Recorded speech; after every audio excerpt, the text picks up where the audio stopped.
Hey, Hathor, what do you got over there? Well, we have here a bucket, a machete, and a knife. And what are you going to do with that stuff? I have no idea. Well, I've got a very good idea. Let's go. So I'm looking for a particular spot. There was a maguey out here, a big spiky plant. It's the kind they make mezcal with, which is like tequila. It's the same kind of plant. It's in the same family. It's in the agave family. And what I noticed when I was walking around the other day was that one of these had flowered. And it was in an area I don't walk very often, so I didn't notice it flowered. And what I want is the seeds.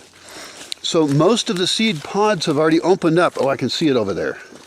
Most of the seed pods have already opened up, but we're going to go down and we're going to chop the stalk, and the stalk will fall down and we'll collect the seed pods that haven't opened up yet. We'll put them in the studio and then they'll slowly open up. Let's go take a look at that. I'm going to show you a baby one first. So this is a baby maguey. This is a few years old now, and I've got lots of other ones in the forest. How many magueys do you think you have? Probably a few hundred at least. And we should collect more seeds and plant a lot more of them. They're a very useful plant, and they look pretty.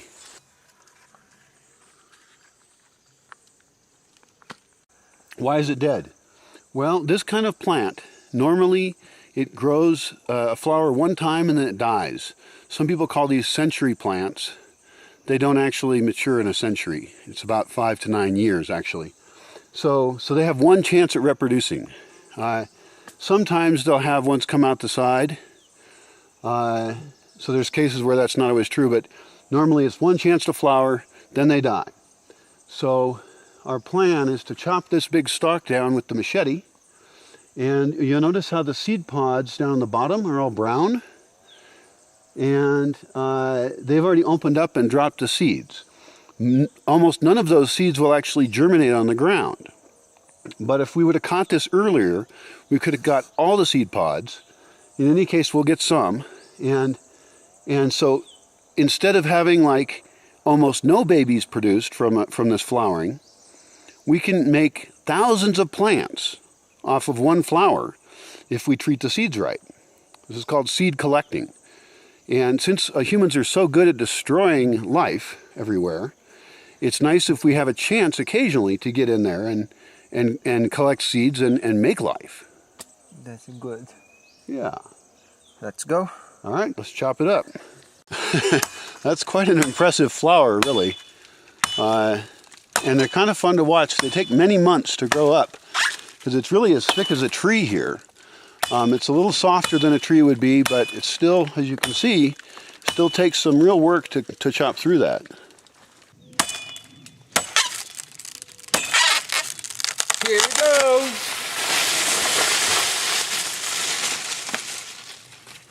Excellent work. Yeah. Well, this might not be as bad as I thought.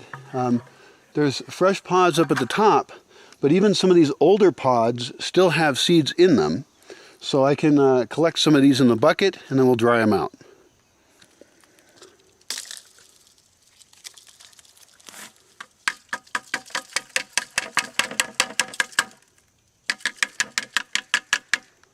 So yeah, I wasn't expecting to get a whole lot of seeds out of this, but it turns out the ones that are dead have plenty of seeds in them. They haven't fallen yet. This is an example of the fresh pods, and these will still open up. So I can put these on a tarp in the studio where it's kind of hot, and they'll open up and all the seeds will fall out on the tarp. I can then take those seeds and put them in either buckets, or probably in this case, since there's so many, we'll dig a special garden and we'll fill it with maguey seeds. And then the baby magueys will show up during this rainy season, and they'll be real small. Then in the dry season, we might water them, we might not, and because they're really tough plants. And then in a few years, when they're kind of dense in there, we'll start to harvest them out. we'll pick them out and we'll start to put them in spots where we want them to be, where there could be ornamental, or where later on we might harvest them. These maguey plants, like I mentioned, are for making mezcal. That's like tequila. It's basically the same thing, it's just made from a different plant. Here's another kind of agave. This one is variegated, so it has two colors on the leaves. Really easy to identify. Forgot its name. And it's just ornamental for now since it doesn't grow very fast here. It probably wants a slightly different climate. So you might wonder, why do I want all these magueys? I want thousands of them. It's because even though I'm not going to personally make mezcal, I can call another town, a Pongio, where they do make mezcal, and they can use these magueys. So they would come out with some trucks, and they would cut the leaves off with the big knife called a himador, kind of a spear-like knife, and they would take the central pine thing and toss it in the truck or carry it on a burro or whatever, and then they would go off and cook those. They'd put them in a huge pit oven, and then they'd grind them up in a grinder, and then add yeast and ferment it and distill it and make the mezcal. And they would pay me for the magueys that I grew. That took me almost no work to grow. It's a good deal. Another very important part of the magueys is that the birds like them a lot. They're also pollinized by bats. So bats are a very important pollinizer. They come out at night and they're attracted to the big flowers. So none of the plants that we talk about here exist in isolation. They're all part of a bigger system, an increasingly complex, biodiverse system. Currently, we have a spreadsheet that has over 360 different plants that we've identified here. And with each one of those, we want to think about its place in the forest and also its place in our own society. Can we use it as a fiber, a dye, food? Does it feed animals? What is this plant's place in the system here?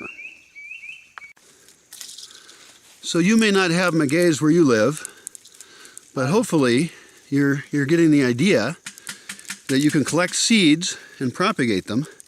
So wherever you're at, with the kind of forests you have access to and the kind of plants you have access to, you can be a plant daddy or a plant mama. You can make a greener world. And in this case, it's even a useful plant. So I hope you're inspired.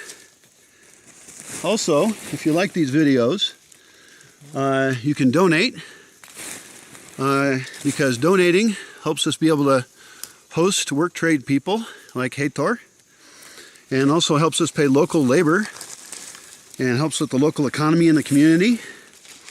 So you as a donor are an extremely important part of the team. Thank you, existing donors. If you're not already a donor, please sign up now.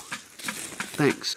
And I love having guys like Heitor here, because I get to learn about other cultures, and also he's not here to just relax. He's here to learn. He's here to make a better world and enrich his life. So for him, this is vacation and school and learning a lot. Yeah, I discovered volunteering in 2014, and I think was of the biggest things in my life that completely changed me. So since 2004, all my vacations was like, okay, I have some job to do and I have some things to do. And since then, I was going to places to permaculture, agroflorist, and things that I think it's beautiful. Well, good work.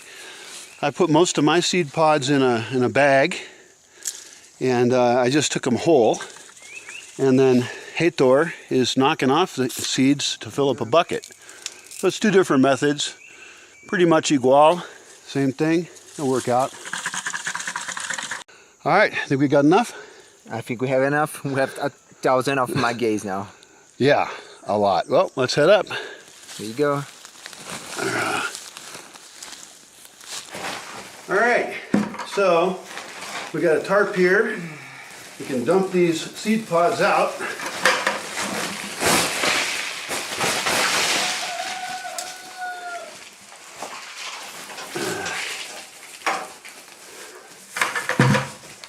want to make sure that seed pods that are fresh dry out and open up. And of course the ones that are already dry are just going to drop their seeds, and we can actually start planting them anytime. We could go dig a garden today if there's time, and we should probably decide how far apart to plant them, because you always want to predict the plant's future. In this case, they'll be about this big when we want to move them, so we'll want to plant the seeds about that far apart. A lot of times people make the mistake of planting things too densely, and there's not enough space for them to develop appropriately. So planting's an important part of it. Now this happens to be the beginning of the rainy season, so it's a great time to plant them. If it wasn't the beginning of the rainy season, we would actually take all these seeds, make sure they're nice and dry so they don't mold, and then we put them in the seed cabinet and save them for the next year. That's good. Very good. All right, we're on to our next task. Thank you for joining us. Next thing we're going to do is we're going to put some distilled water in the solar batteries because they're extremely low, and I should never let them get that low. I had some trouble locating distilled water because this doesn't say it's distilled water. It just says fluido especial para batería, but it's distilled water. Thanks for joining us. Adios.